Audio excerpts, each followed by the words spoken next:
Welcome back to another edition of the Walker Valley Football Coaches Show.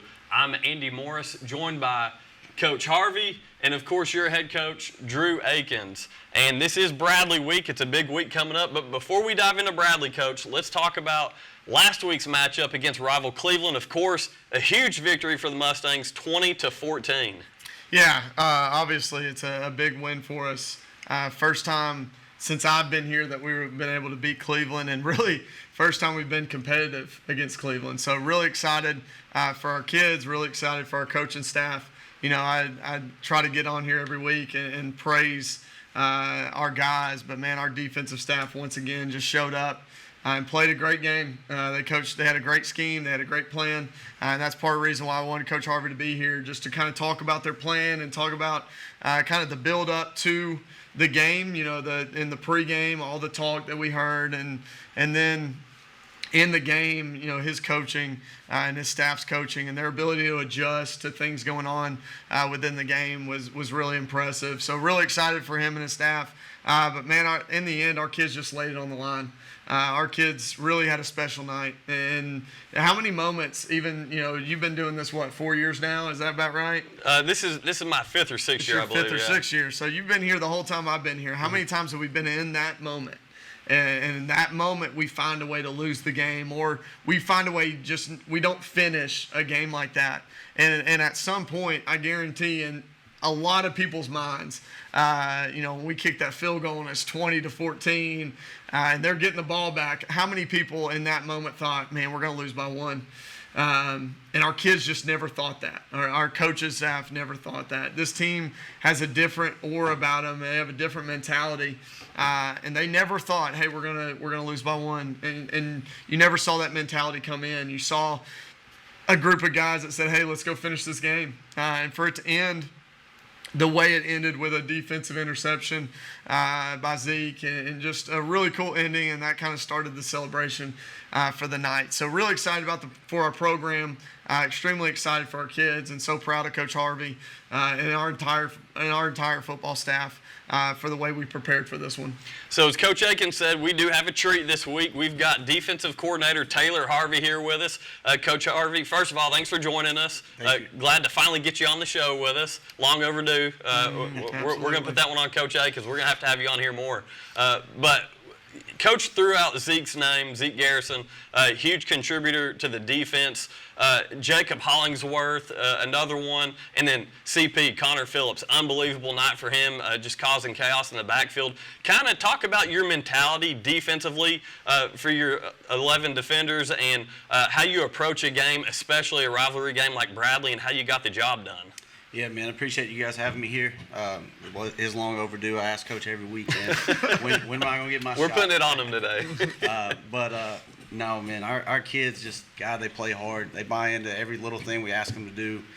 You talk about Zeke and Jacob and Connor Phillips, man. Those kids balled out the other night, and for Zeke to end the game, you know, in his hands, and honestly probably should have scored right there on the pick to end it, but man, I'm so excited for him to have a big night. He was all over the field. Connor Phillips shutting down their run game. You know, we heard a lot going into this week, and that's the cool thing about these rival games, man, is you know, our kids hear everything. When we go to 7-on-7s in Chattanooga at UTC, and we're walking out on the field and they're clapping in our kids' face, like, they remember all that stuff, man. They remember when they knock us off, and their dudes are throwing up the signs and telling us early exits and all that, man. But, you know, at some point, you got to take the compression off, put shoulder pads on, and I'm so excited that we went and got that win, man, and dominated the way our kids did, especially, you know, CP, Jacob, our leaders, man. Leandre Hinton's another name that gets thrown around a lot. He was a 10 solo, 4 assist guy at Mike. I mean, he was all over the field. Tyron Forte with a big pass breakup on a trick play. You know, our kids played hard, man, and you know, I'm so excited to be on this side of the ball with them. And Coach always gives us a shout out on defense, man, with our staff. But, you know, I'll go to bat with anybody, man. We got the best defensive staff in the area. Coach Ashby, Coach Forte, Coach Spots returning from last year, and then a new addition with D-line with Coach Huey. You got dudes that put in a lot of work, man, and a lot of effort, so it makes it easy. So I'm excited for them. That's awesome, Coach. I appreciate you sharing all that with us. And I'm going to go to Coach Akins for this now. He talks about how you guys grade. Coach, do you have anything defensively on how you guys graded, or anything how you measure not just your players of the game and stuff like that, but obviously you guys have watched film and stuff, but just kind of how you see how the defense have played as a head coach? Yeah, so we do it a little different. Kind of every stop I've been, we have something called bonus points. So Coach Harvey's brought that along with him over his stops at Sequatchie and now here, that we have bonus points that really, anybody can go make 4 or 5 tackles. It's sometimes you get a game where a kid makes no tackles, but he has 10 bonus points. You're like, how did that happen? And what bonus points to us is, it's just, what is your impact on the game? Like, you can go make 5 or 6 tackles, but have 4 missed assignments, and your impact was very small. You actually cost us in some places. So bonus points gives you a real clear picture of what happened throughout the game and how your defense actually played throughout that game. And Coach Harvey does those every week. I think we had 6 guys this week with double-digit bonus points, which is incredibly hard to do. Getting double digits means you played really well. If you get to the 15 to 20 range, you played outstanding, and if you get over 20, you had a really special game. We had 6 guys in double digits the other night. Just like you said, you had Leandre with 10 tackles. He spied the quarterback all night long, and really you saw several times where LJ Adams gets loose and Leandre's right there to run him out of bounds or to make him juke and get him on the ground. But Jacob Hollingsworth ended up being, after film, our player of the game, and just the big plays that he made throughout the game. He had 6 solo tackles. He had 3 assists, but there's a pass breakup that we're actually going to show on film. That was a huge part of the night. It was 3rd and long, and they ran a sticks route, and Jacob fell right underneath it and made the play on the ball.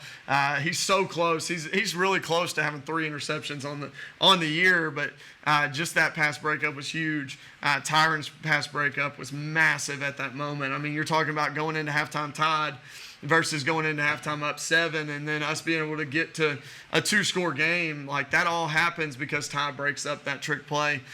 So, man, just so proud of our defense. But that's how we judge our players, because a lot of times you get a misconception based on stats, and you don't really understand the impact the kid had on the game. Well, bonus points tells you the impact. And, man, we had 6 kids that massively impacted the game and kind of led to us being able to finish out on top.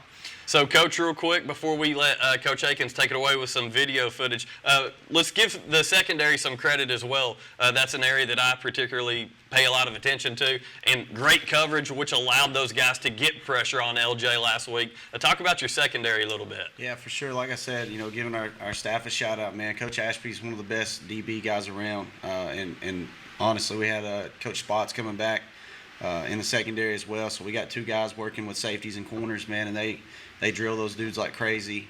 He's going to show you guys here in a minute one of their favorite route concepts that we saw on film last week when they get in trips formation and they bunch up number 2 and 3. On film, they've always ran this one play out of it. And, we hammered that like crazy this week, and they attempted it, I think, 3 times, and all 3 times we had it covered up. So they did a good job, man, of staying on top of everything. And like you said, just not giving up a big play. That's our big thing in these games right here with teams that are probably more athletic than we are. We just can't give up big plays. And all about the preparation, right? For sure. Yes, sir. All right, Coach, we'll go ahead and let you take it away with our game film from last week's victory over Cleveland. Yeah, so this is a little different, man. We're going to start out with 2 offensive plays, and the rest of them are defensive plays. So I'm going to let Coach Harvey talk through some of these too as we get into it. But you're not used to me having 4 or 5 defensive snaps on here. But that's right. Really cool start. We'll take it. That's a good sign. Dude, it's a great sign. We talked all week, and I wanted to put this on there, obviously because it's a big play, but also because we talked all week. We got to start this game out strong. If you look the past 2 years, a big reason why we haven't had success early is we've had something really negative happen early on in these games. If you look back 2 years ago, I don't know if you remember, we make a tackle at the line of scrimmage, but it's one of those rolling tackles where the running back kind of lands on the defender and then lands on his feet and he never actually hits the ground. Well, that happened 2 years ago, and they were going a 40-yard run. It was the very first drive. Last year, obviously, the opening kickoff, them returning. We've started this game out so negatively. So for us to open with a kickoff and get it on the ground, I literally went over the mic and I said, hey, already better than last year, guys. And then for our defense to go get a stop immediately and then punt to us and then play two, we talked all week. We need something good to happen early on. We need to get a stop and we need to get a big play to go score to kind of get that monkey off our back of not scoring a touchdown against them for the past 2 years. And we had a little scheme that we thought, hey, if we go into the boundary and we call this pass play where we go vertical on the outside and out with the Y back. We know, first of all, they didn't do a great job covering backs out of the backfield. They do a good job in man on the other three guys, but backs out of the backfield is something they struggled with. So we felt really comfortable with Tate coming out of the backfield. So all you're going to see here is Tate come, and he's going to run a little out route here. And then Yulo's going to go vertical. Okay, so it's just a simple, it's a bow concept is what it's called. So we ran that, and we felt really comfortable about that out being open and us going to get 4 or 5 yards and going. But every now and then, their corner to the boundary would sit. And we said, hey, make sure we read it, because if he sits, we can hit vertical here. And Evan did a great job of trusting that. You see the little pump fake there. Just a little bit of hesitation. That's there all by it the corner. takes. The little hesitation. Evan kind of pumps it and throws a beautiful pass that didn't slow him down at all.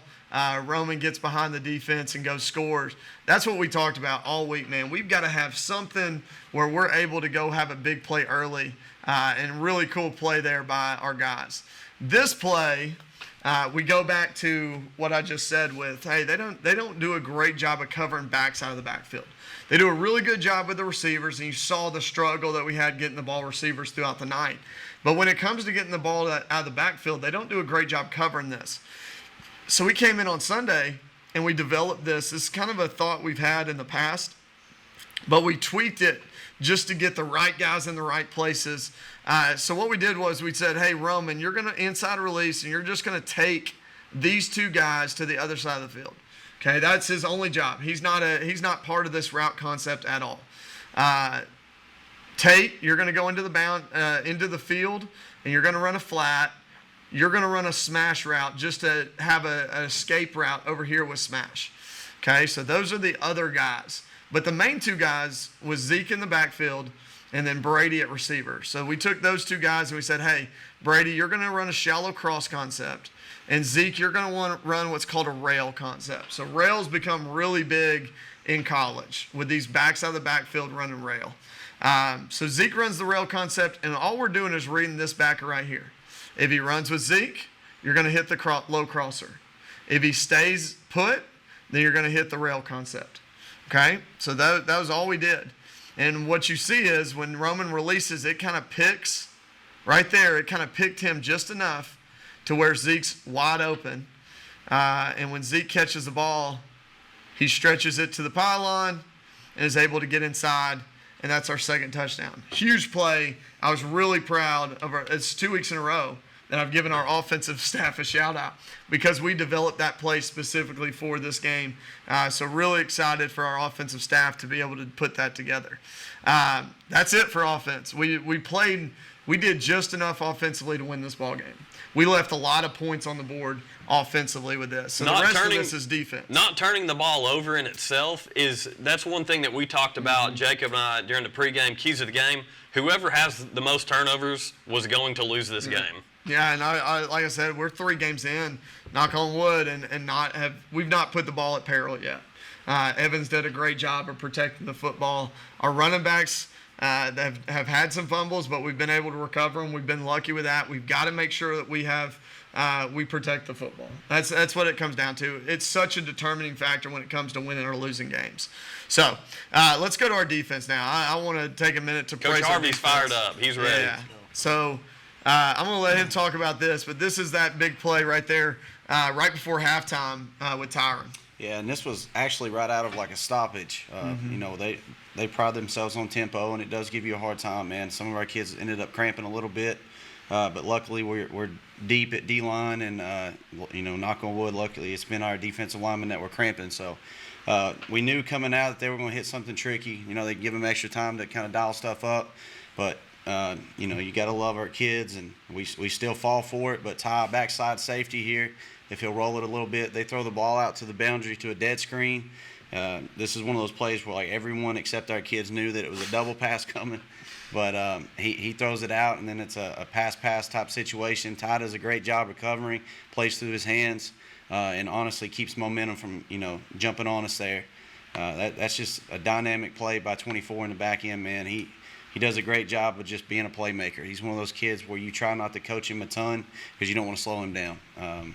He plays fast, man, and that was a big play on a second medium there that you know, that could have been huge. They could have tied the game and gave them momentum that we didn't want them to have. So that was a big stop by him. Yeah, I want you to see kind of where they are.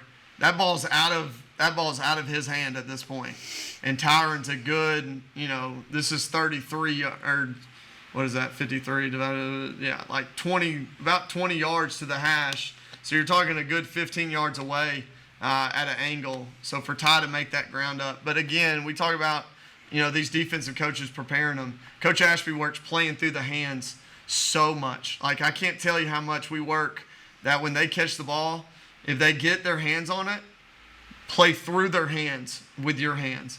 And that's exactly what Ty does, and makes a great break up on that. So huge play in that moment for sure. This is what Coach Harvey was talking about. I'm going to let him diagnose this because this is a one that we worked like crazy leading up to this game. So let's go back to the sideline view. This is probably a better view to start. Yeah, so this is I'll let you roll it. Yeah. This is the formation I was talking about. It's a trips formation down here where they stack their number 2, number 3 receivers on the hash. You know, it's a good concept. They're going to run like a deep dig by number 1 to kind of hold the safety. Then they're going to run the wheel behind it to try to take your corner with it, and then they run like a sit down, like a trail route behind it. And typically they've been getting to about the sticks, and you know, it opens up 4th and short or first down type plays for them, and they've hit them on film on every team that we had. So you know, this is one of their top concepts, so we had to work it like crazy. Our nickel, we try to stay off of a reroute and find that trailer. Josiah done a great job of staying on top and bending back into the wheel route there, and that's the ball they tried to chase 2 or 3 times on us. And you know, honestly, coach would never say this, but that's probably offensive pass interference. There are penalties on the offense sometimes. Being a defensive guy, selfishly here, you know, we had a shot to make a play on the ball there, and they're kind of pushing us out of the way. But Josiah did a great job of keeping cushion, and of course, Forte's over the top of it like always.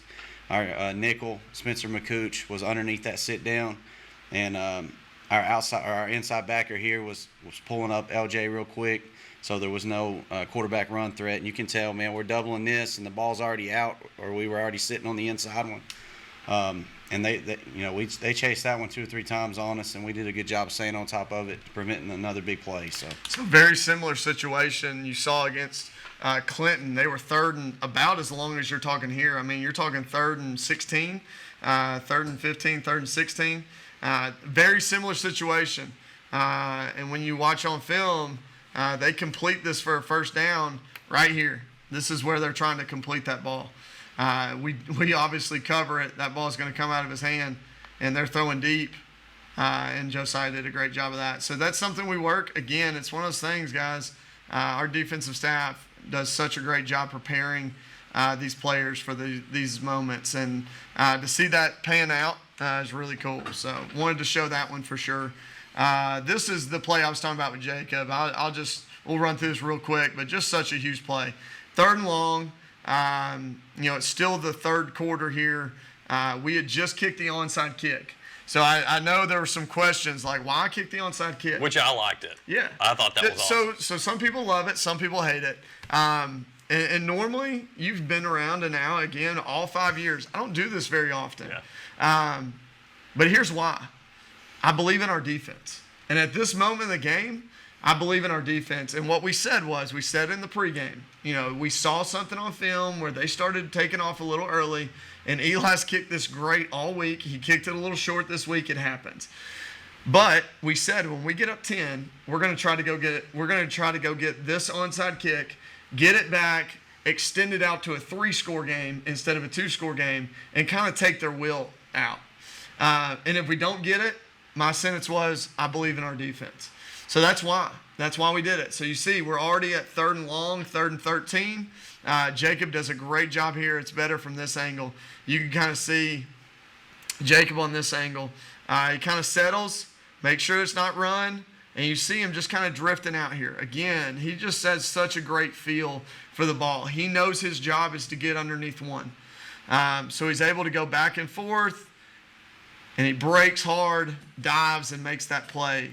Massive play in the game. And that's him putting himself in an area where a quarterback isn't looking at him, isn't worried about him drifting back there. As you said, he's looking at his coverage. He sees man-to-man on the outside. He thinks he's got a throw, and Jacob's there to break it up. I absolutely, Jacob Mason, during the broadcast, were extremely fired up at that play. Huge play. Huge play. You can see how much ground he covers. Just an athletic kid making a great play. So really excited for Jacob. And then the last play of the game. This is I want you to see what they're trying to do here, because I'm not sure a whole lot of people know what's happening. So what they're doing is they're trying to hit this dig, right? So they're going to run vertical, trying to get you press vertical. This guy on the outside is going to run a dig, okay? If you ever remember the old Boise State game against Oklahoma, they're in the Orange Bowl, and they're late in the game, and they're trying to do the same thing. They've got to go score to get back in it. Well, here's how they did it. They ran the hit or the dig. They threw the dig. Micah's going to come from the other side. He's going to pitch it back to Micah, and then this running back is actually going to wheel out, and they're going to try to run option down the sideline with those two. So I'm going to let Coach Harvey kind of talk about what we were doing defensively here, just to make sure we kept everything in front of us, and then talk through the rest of this play. But that's the concept that you're going to see trying to be ran here. Yeah. So like Coach said, this is a don't give up a big play opportunity for us. We took our nose guard out, and shout out, we got our QB1 back there at 100 yards deep to make sure that nothing gets behind us. But if you'll roll it a little bit, Zeke does a good job here of just kind of hanging inside of 2, rerouting him a little bit, finding one, gets his eyes over to number 1 on that dig, undercuts it, and then the rest is history. I do got to give their quarterback a shout out here, man. He gained some respect for sure. Most of the time, kids are going to make a bad play, or a play that ultimately the game's over at that point when we have the ball in our hands. And he could have easily gave up on it, man. So shout out to that kid for continuing to play and playing hard and going and knocking him out of bounds. But Zeke, cut back and go score, bro. Like, you're there, man. But big time play by 11. He's one of the first guys you brought up defensively. He plays his heart out for us, man. He's going to be a great leader. As soon as 5 walks out at the end of the year. So that kid brings it every day, man. I love being around 11 and our defensive kids, man. You look at all the yellow jerseys chasing them. They're all excited, man. The sideline's going crazy. That was a fun one for sure Friday night. Yeah, and I like what you said there. He's going to be a next leader for you guys. I like what you guys have going at the linebacker position. It went from Denton to now Hollingsworth, and then you've got Zeke ready to take it up right after that. You guys are doing something special defensively. And before we go to our first break, got to talk special teams. Eli Wilson, what a night for him. Yeah, I told you in the broadcast, I think we kind of rushed him on one of the field goals, and then the second was a scheme thing that we as coaches got to do a better job of letting them know, hey, we got to go, a certain formation to make sure we protect that. But Eli making those 2 field goals was huge. Anytime you can get 2 scores ahead, that really made us comfortable throughout the third quarter, having a 2-score lead there for the third quarter, and then they cut it within 1. Special teams all over the field. I don't want to just limit it to Eli, because Eli, obviously, the 6 points, 8 total points is huge, and him breaking the school record for most points by a kicker in school history, that's awesome. But, man, there was guys all over the field with Nolan Chabelle on the last tackle, Spencer McCooch on the last onside kick. those are things that we practice throughout the week. Kickoff coverage all year up to this point has been phenomenal, in my opinion. Yeah, we're doing a great job of running down and covering.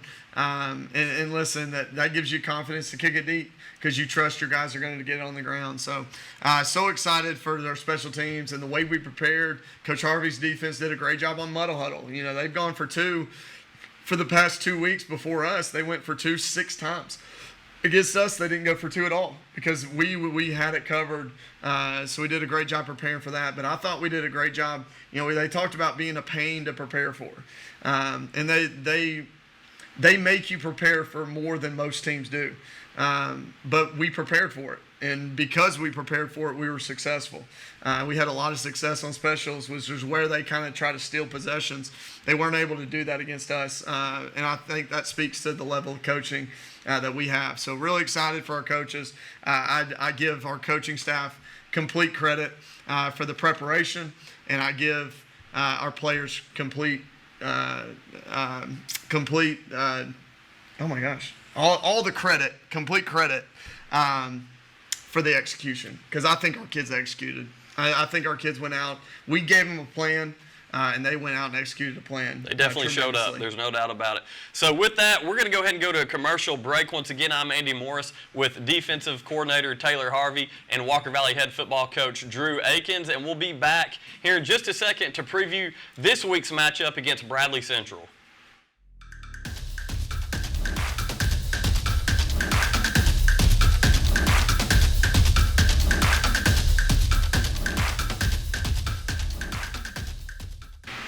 Welcome back to the Walker Valley Football Coaches Show, sponsored all season long by Wholesale Supply Group. They are open to the public. Once again, I'm Andy Morris with Walker Valley defensive coordinator Taylor Harvey and Walker Valley head football coach Drew Akins. And again, it is Bradley week. Once again, here at the MAC, hosting two big rivalry games 2 weeks in a row at Walker Valley. You got to love that, coach. Yeah, just, man, everybody come out. Bring the gate money. That's what we kind of said, you know, with the 2 rivalry games back-to-back.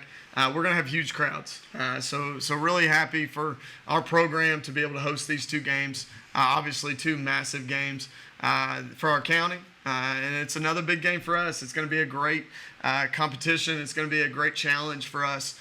Coach Harvey has his hands full. I'll let him talk through kind of what they're doing defensively. Offensively, we got our hands full too. We've got to be better. We've got to do better a job as an offense, making sure that we sustain drives, we control the football. That's kind of who we are. We're kind of built to be that. And I thought we took a step backwards offensively the other night as a whole. I think just as a whole offensively, we didn't play great. So we've got to do a better job as coaches preparing our kids for what they're going to see. We've got to get healthy. We're a little banged up. We're a little sickly. We're not feeling great. Our stomach aches, you know, those kind of things. So we've got to kind of get through that. We've got to be one cohesive unit where we're able to all get together and go get back to where we were playing early in the year. You know, even our preseason scrimmages, we played really well against Farragut up front. Obviously, the first 2 games we've played great up front. We've got to get back to that. And Evan's got to play better too. We believe in Evan. I told Evan there was one time throughout the night, and I think if he was here, he'd say, I said, man, that one was on you. Like you caused that one not to work. But I believe in you, and we're going to come back to it, and you're going to make a play. And, man, did he. He came back and made 2 touchdown throws that were huge. But we've got to play better offensively if we want an opportunity to win this game. It's going to be a great challenge. I mean, we're going to have to play the best game we can play. You're talking about just came out before this show was released. They're the number 1 team in 6A. So they're the number 1 team in the biggest division in high school football, public schools. So it's going to be a great challenge. We're excited to go into that challenge. We've been competitive in this game, but we got to find a way to finish it. And it's going to be probably the most difficult year to do that with the talent that they have. Coach, of course, last year lost this game on a last-second field goal. I know it eats at you.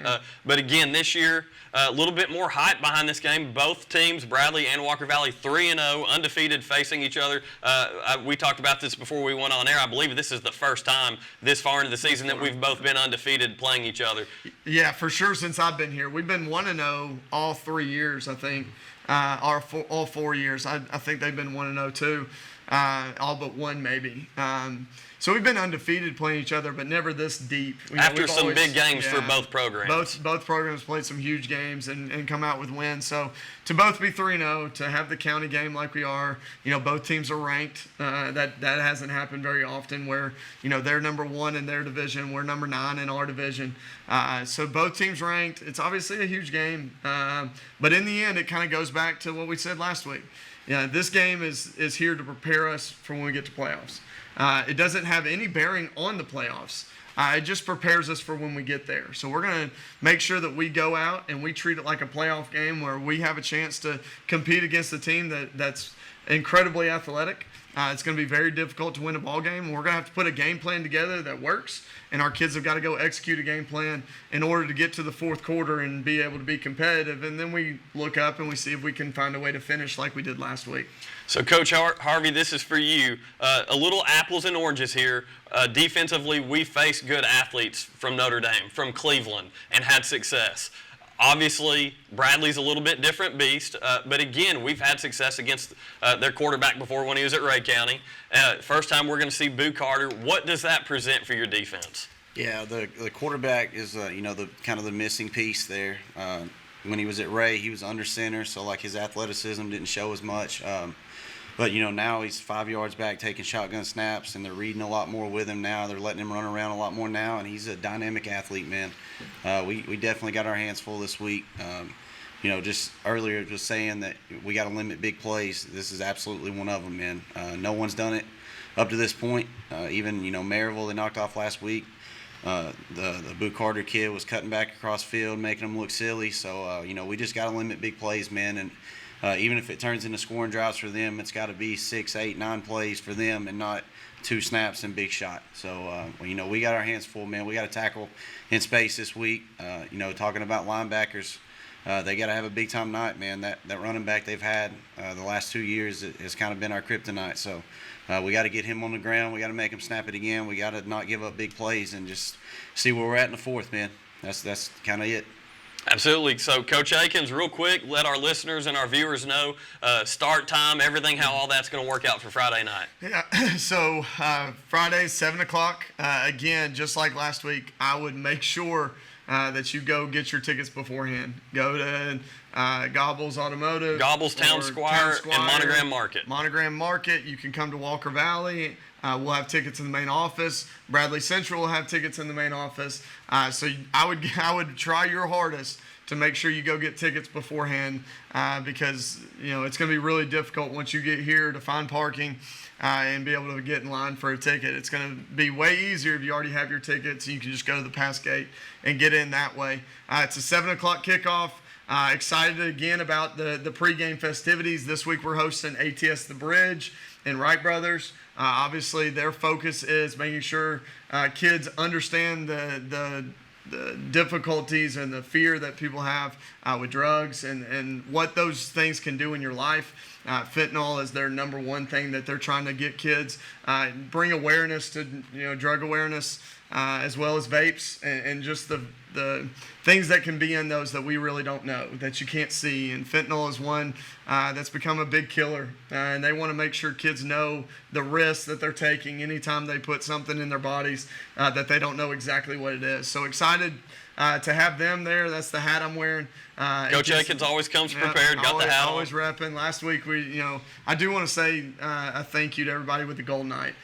We were able to raise $1,620 that we're donating back to Gold Night. So these things that we do, it's really us trying to give back to our community. We were able to do that with the Gold Night, and we want to do the same with ATS The Bridge. So excited for that. And then excited about a big-time county game between two teams that have really played well, and excited to see what happens on Friday night. Absolutely, Coach. So once again, come out Friday, 7 o'clock, pack the MAC for the rivalry game against Bradley. Coach Harvey, appreciate you joining us today. We're going to have to do this a little bit more often with you. Yes, sir. Anytime. All right, Coach Akins, once again, thanks, man, for taking the time to do the show with us. And once again, Mustangs over Cleveland last week. Got another one against Bradley coming up this Friday. Come out and support your Mustangs. If you can't, you can catch Jacob and I on Sports 99.1 for live coverage starting at 6:30 pregame with 7 o'clock kickoff. Go Stangs.